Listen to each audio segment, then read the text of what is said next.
Exercise number 6.6. Question number 1. Find the fifth term of the GP 3, 6, 12. अब बच्चों जब भी आपके जहन में GP आएगा, यानी जब भी आप GP पढ़ेंगे तो आप R के बारे में सोचेंगे, ठीक है। R हमें पता चल गया कि ये हमारे पास क्या होती है, कॉमन रेशो। और जब भी हम AP की बात करेंगे तो हम किसके मुतालिक सोचेंगे, D हम कैसे हासिल करते हैं, A2 माइनस A1, और R हम कैसे हासिल करते हैं, A2 डिवाइडेड बाई A1। यहाँ पे कोई भी नंबर हो सकता है, A6 माइनस A5 भी हो सकता है और A6 डिवाइडेड बाई A5 भी हो सकता है। यानी बस नेक्स्ट टर्म में से आपने नेक्स्ट टर्म को डिवाइड कर देना है प्रीवियस टर्म पे। अच्छा जी, अब हमने क्या फाइंड करना है यहाँ पे इस क्वेश्चन में, find the fifth term of the GP 3, 6, 12।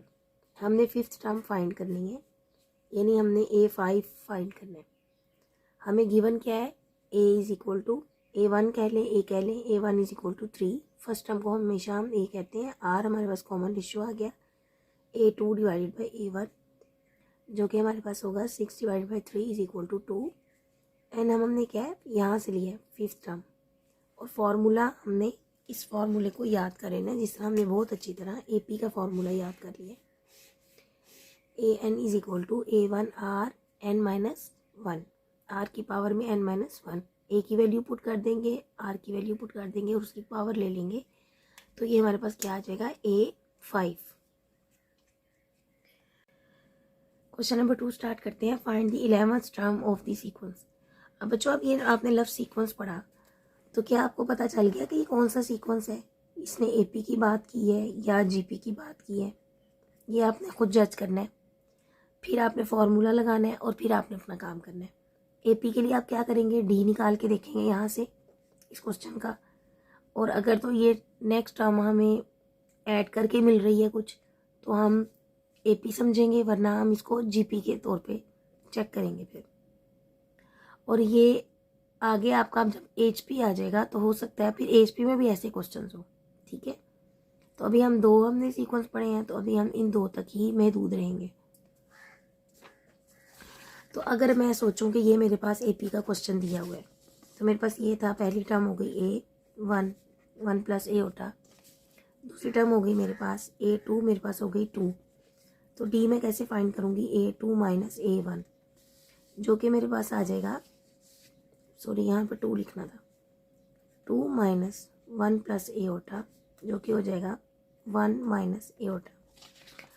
तो क्या मेरे पास जो थर्ड टर्म है वो 1 माइनस A होता को ऐड करने से हासिल हो रही है, बिल्कुल भी नहीं। इसका मतलब है ये AP का क्वेश्चन नहीं है। अब हम इसको GP के तौर पे देखेंगे।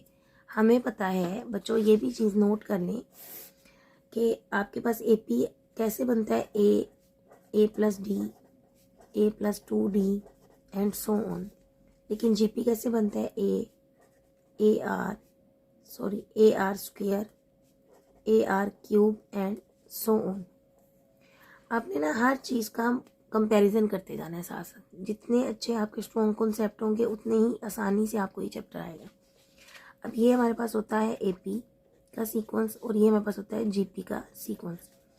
अब हम बच्चों इस क्वेश्चन में चेक करते हैं कि क्या ये सीक्वेंस हमारा R जो कि कॉमन रेशियो है इसको मल्टीप्लाई करने से आगे बढ़ रहा है। अब हम ये चेक करने लगे। तो बच्चों इसके लिए हम क्या करेंगे, R निकालेंगे। हमारे पास A1, अभी तो हमें एक्सरसाइज के अंदर ये क्वेश्चन कर रहे हैं 6.6 के अंदर, तो हमें पता है बड़े आराम से कि ये GP का क्वेश्चन है। लेकिन अगर सारे क्वेश्चंस को मिला दिया जाए तो फिर नहीं आपको पता चल रहा, फिर बच्चे यहाँ पे गलत कर देते हैं। A1 हमारे पास आ गया 1 प्लस A होता, R हमारे पास आ गया, क्या होता है हमारे पास R, A2 divided by A1, यानी कि कॉमन रेशो। आप इसकी अगर जनरल टर्म लिखें तो वो होती है हमारे पास AN divided by AN minus 1, that is same for all the number of terms. R हमारे पास हो गया बच्चों A2 divided by A1, 1 plus A होता। आपने अब आप यहाँ पे अगर रखें और इसको आप नेक्स्ट मल्टीप्लाई करें तो इसकी सारी क्रॉस मल्टीप्लिकेशन करने के बाद आपके पास ये टर्म आ जाएगी। लेकिन हम आर को ही पहले ज़रा ऐसा सा बना लेते हैं कि हमें ये सीधा सीधा बनता हुआ सारा सीक्वेंस नज़र आए। इस मेथड से हमारे क्वेश्चन में भी आसानी हो जाएगी। आपका यहाँ तक भी आर ठीक है, लेकिन अब आपने चेक करना है कि क्या नेक्स्ट टर्म आपकी बन रही है आर से, क्या आपका सीक्वेंस जीपी है या एपी है या एचपी है। तो फिर आपको एक आर की कंप्रीहेंसिव सी शक्ल बना के इसको चेक करना पड़ेगा। तो आपके कॉन्सेप्ट के लिए मैंने आर को मज़ीद सॉल्व किया। 2/1 प्लस एओटा, इसी की क्रॉस मल्टीप्लिकेशन की 1 minus aorta into 1 minus aorta. जब एओटा हमारे पास ओवर में आ जाएगा तो हम इसकी क्रॉस मल्टीप्लिकेशन कर देंगे। और हमें पता है कि क्रॉस मल्टीप्लिकेशन का रूल ये है कि हम ये वाला साइन चेंज कर देते हैं। प्लस की जगह पे क्या आ जाता है हमारे पास, माइनस आ जाता है दोनों जगहों पे। 2 इससे मल्टीप्लाई हो गया और ये हमारे पास क्या हो गया, फार्मूला कौन सा बना बच्चों, यहाँ पे हमारे पास फार्मूला बना a plus b into a minus b का। ठीक, और वो हमारे पास क्या होता है, a square minus b square का फार्मूला बन गया। मैंने वो फार्मूला लगा दिया। अब मेरे पास क्या आ गया, ये ए स्क्वेयर की जगह पे क्या आ गया, 1 का स्क्वेयर माइनस एओटा का स्क्वेयर। आप जानते हैं कि एओटा स्क्वेयर की वैल्यू क्या होती है हमारे पास, -1। जब मैंने यहाँ पे -1 पुट किया तो ये बाहर वाले माइनस से ये क्या हो गया, माइनस माइनस प्लस, जो कि ये लिखा है 1 + 1। अब ये भी 2 है, ये भी 2 है, इस सारे को हमने काट दिया, ये कैंसिल हो गया, मेरे पास आ गया 1 माइनस एओटा। अब बच्चों ये मेरे पास आर आ गया। अब मैं देखिए, मैं आपके कॉन्सेप्ट क्लियर करने के लिए ये आपके पास सीक्वेंस था, मैं लिख रही हूँ ए 1 प्लस एओटा। आपके पास सीक्वेंस होता है A R square and so on. A आपके पास आ गया 1 प्लस एओटा, आर आपने फाइंड किया अभी 1 माइनस एओटा। तो 1 plus iota into 1 minus iota यहाँ पे मल्टीप्लाई हो रहे हैं, 1 plus iota into 1 minus iota. तो ये बच्चों क्या बन जाएगा आपके पास, लिख के देखें, 1 square minus iota square. Aorta square क्या होता है, -1। 1 प्लस एओटा -1 और माइनस क्या हो जाएगा, प्लस 1 + 1 2। देखें ये टर्म बन गई। अब आप इसी 1 माइनस एओटा को जब इससे मल्टीप्लाई करेंगे दोबारा तो फिर आपके पास ये बन जाएगा। ठीक हो गया बच्चों, आप बना के भी देख सकते हैं और आप इसको यहाँ तक भी चेक कर सकते हैं। 1 माइनस एओटा आ गया, आपने फाइंड क्या करना था, 11th टर्म, एन आपके पास क्या आ गया 11, A11 आपने फाइंड करना है। आप किस में इन सारी चीज़ों को डाल देंगे, इस फॉर्मूले में, जो कि हमारे पास है AN = A1 RN-1। आप इसको हाईलाइट कर लें। मैंने इस फॉर्मूले में तमाम ये चीज़ें जो मेरे पास A थी, R था, N थी, तमाम वैल्यूज़ डाल दी। ये आ गया 1 plus iota into 1 minus aorta, 11 minus 1, ये हमारे पास क्या आ गया 10।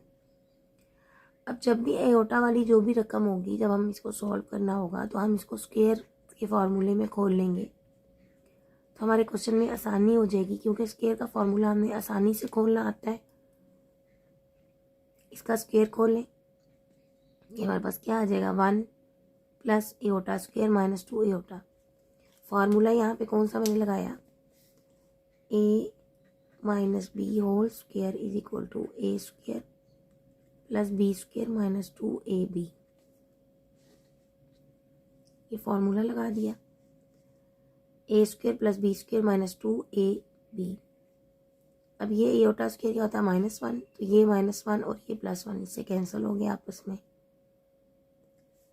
ये मेरे पास क्या आ गया, 1 प्लस एओटा इंटू -2 एओटा की पावर 5। ये आगे देखें नेक्स्ट, 1 प्लस एओटा हमने ऐसे ही लिख लिया, -2 की पावर 5 अलहदा इसको दे दिया, एओटा 5 अलहदा दे दिया। अब जब भी हमने एओटा को सॉल्व करना होता है तो हम उसको एओटा स्क्वायर में लेके जाते हैं या 2 के मल्टीपल में लेके जाते हैं, ताकि हम एओटा को रिड्यूस कर सकें या सॉल्व कर सकें।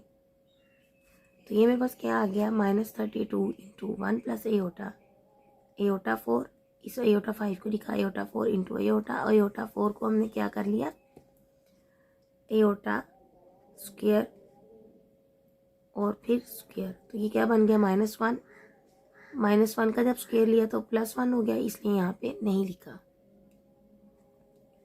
1 प्लस एओटा आ गया यहाँ पे, और ये वाला एओटा आ गया, और ये वाला एओटा +1 में चेंज हो गया। -32 आ गया हमारे पास, एओटा को अंदर मल्टीप्लाई कर दिया, एओटा प्लस एओटा स्क्वायर, और ये हमारे पास आ गया -32 इंटू एओटा -1। -1 कहाँ से आया, एओटा स्क्वायर की हमने वैल्यू पुट कर दी, और अब माइनस को हमने अंदर मल्टीप्लाई कर दिया, ये क्या आ गया 32, माइनस यहाँ पे प्लस हो गया, और ये हमारे पास माइनस हो गया 1 माइनस एओटा। जो क्वेश्चन नंबर 3 हमारे पास आ गया, find the 12th term of 1 plus aorta 2 aorta -2 plus 2 aorta. अब हमें ये ऐसे ही आप पहले पिछले वाले क्वेश्चन की तरह इसको चेक करेंगे ये एपी है या जीपी है।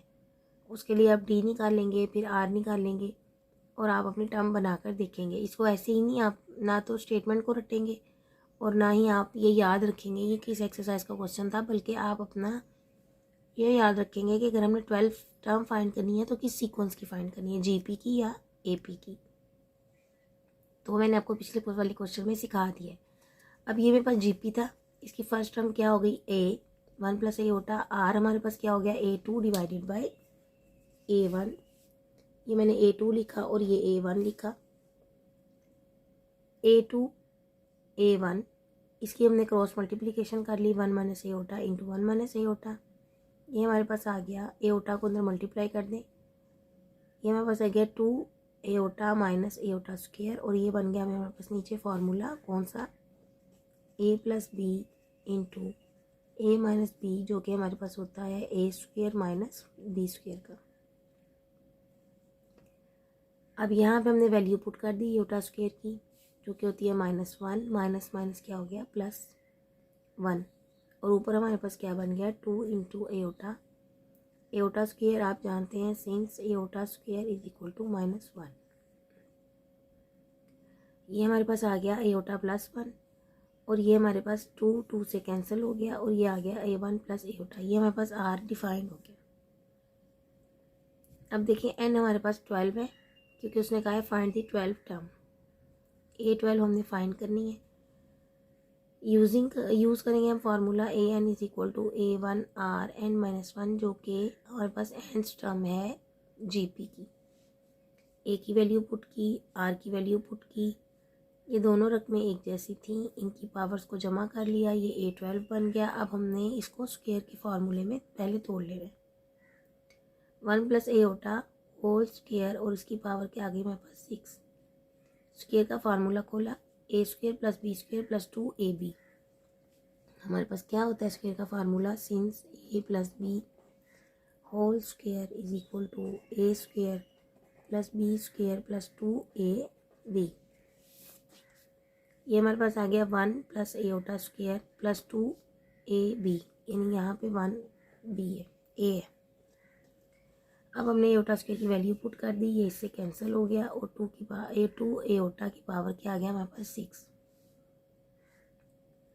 2 को भी दे दी हमने पावर 6, एओटा को भी पावर 6 दे दी। अब हमने 6 को किसके मल्टीपल में तोड़ना है, 2 के मल्टीपल में।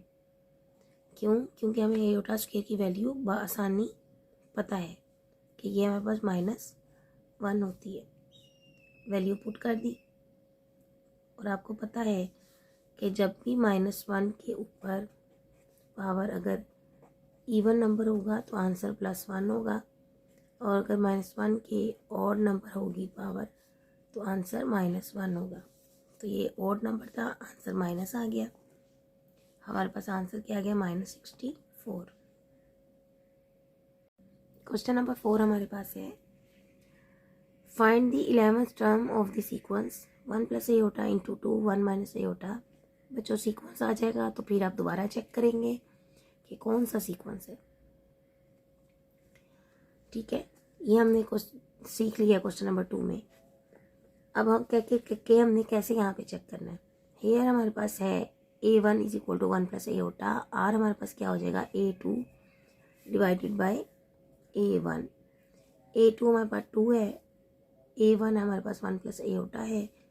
1 प्लस एओटा की हम क्रॉस मल्टीप्लिकेशन कर देंगे, 2 इससे मल्टीप्लाई हो गया और ये बन गया हमारे पास 1 स्क्वेयर माइनस एओटा स्क्वेयर, क्योंकि हमारे पास फॉर्मूला बन गया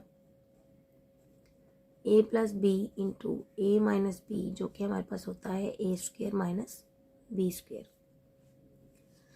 अब बच्चों ये हमारे पास क्या आ गया 1 माइनस एओटा स्क्वेयर, जो कि हमारे पास होता है -1 और +1 माइनस +1 बन गया। ये पूरा 2 से कैंसिल हो गया और आर हमारे पास हो गए 1 माइनस एओटा। अब हम किसकी हेल्प लेंगे, nth फॉर्मूले की। हमारे पास जीपी का जो n फॉर्मूला होता है nth टर्म का, वो होता है an is equal to A1 R n minus 1। अब यहाँ पे हमने 11th टर्म फाइंड करनी थी, n की जगह पे 11 पुट करेंगे। A1 की वैल्यू पुट की, R की वैल्यू पुट की, n की वैल्यू पुट की, ये हमारे पास आ गया 10। 11 माइनस 1 10। अब हमने क्या करना है, इसको किसके मल्टीपल में हम तोड़ेंगे 2 के, क्योंकि हमें स्क्वायर के फार्मूले आता है और उसको हम आसानी से खोल सकते हैं। स्क्वायर का फार्मूला खोल दिया, जो कि हमारे पास फार्मूला होता है a minus B whole square is equal to A square plus B square minus 2ab। हमने बच्चों वैल्यू पुट कर दी 1 plus A square plus B square minus 2ab। Iota square की वैल्यू पुट कर दी, ये इससे हमारा कैंसिल हो गया और हमारे पास आ गया -2 एओटा की पावर 5। ये हमने ऐसे ही लिख लिया, -2 को अलहदा से 5 पावर दे दी और एओटा को भी 5 दे दी। जब भी हमारे पास इस फॉर्म में एओटा आ जाएगा तो हम इसको किसके मल्टीपल में तोड़ेंगे, हमेशा 2 के मल्टीपल में। हमने इसको एओटा 4 इंटू एओटा लिख लिया और यहाँ से फिर हमने दोबारा एओटा 4 को देखें, हमारे पास क्या हुआ, ये एओटा स्क्वायर का स्क्वायर -1 का स्क्वायर और ये क्या आ गया +1। ये हमारे पास 1 आ गया और ये हमारे पास क्या आ गया -32 इंटू एओटा को अंदर मल्टीप्लाई कर दिया, एओटा प्लस एओटा स्क्वायर और यहाँ से हमने दोबारा एओटा स्क्वायर की वैल्यू पुट कर दी -1 और इस माइनस को हमने अंदर मल्टीप्लाई कर दिया, जो कि हमारे पास आ गया 32 इंटू 1 माइनस एओटा। देखिए बच्चों हमारे पास क्वेश्चन नंबर 6 आ गया, which term of the sequence is.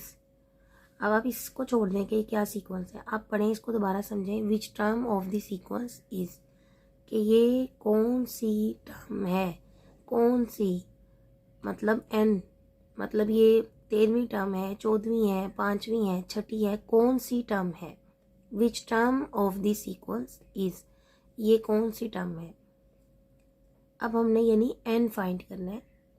n हम बड़ी आसानी से फाइंड कर सकते हैं। n टर्म के फार्मूले से a मौजूद है, r मौजूद है, an मौजूद है, हम यहाँ से अपना n मालूम कर सकते हैं। ऐसे क्वेश्चन हमने 6.2 में भी किए हैं। देखिए a1 हमारे पास क्या आ गई, first term a square x square minus y square. r हमारे पास क्या आ गया a2 डिवाइडेड बाई a1। इसकी हमने फार्मूला पुट किया A square minus B square का, वो हमारे पास क्या हो गया x plus y x minus y, x plus y से कैंसिल हो गया। ये हमारे पास आ गया 1 divided by x minus y. ए एन आपको पता है कि जो लास्ट टर्म दी होती है आखिर में वो हमारे पास ए एन होती है। एक्स प्लस वाई ये हमने जो दिया हुआ था, जो गिवन था, उसी को उठा के लिख लिया कि ये ए एन है। एन हमने फाइंड करना है। इन सारी चीज़ों को हम nth टर्म के फार्मूले में डाल देंगे। ए एन की जगह पे हमने ए एन डाल दिया, A1 की जगह पे ये, ठीक है, R की जगह पे हमने ये लिख दिया। अब देखिए हमारे पास यहाँ पे एक्स प्लस वाई डायरेक्ट भी यहाँ से आप काट सकते हैं और इसको इधर ले आए, तो ये आपको आसानी से समझ आ जाएगी। ये इसके कैंसिल हो गया, ये पूरा फैक्टर इधर आ गया और ये हमारे पास क्या आ गया, इन दोनों को ऐड कर लें 1 divided by x minus Y की पावर 10 और इसको हमने ऐसे ही रहने दिया। अब हमने यहाँ से कर लिया इक्वेटिंग दी टर्म्स। हमने यहाँ से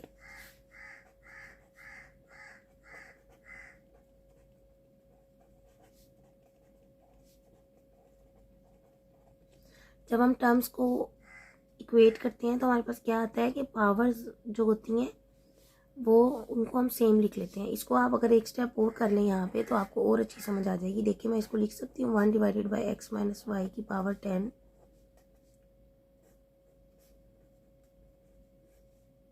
क्योंकि आपको पता है 1 की जो भी पावर लें वो इतनी होती है।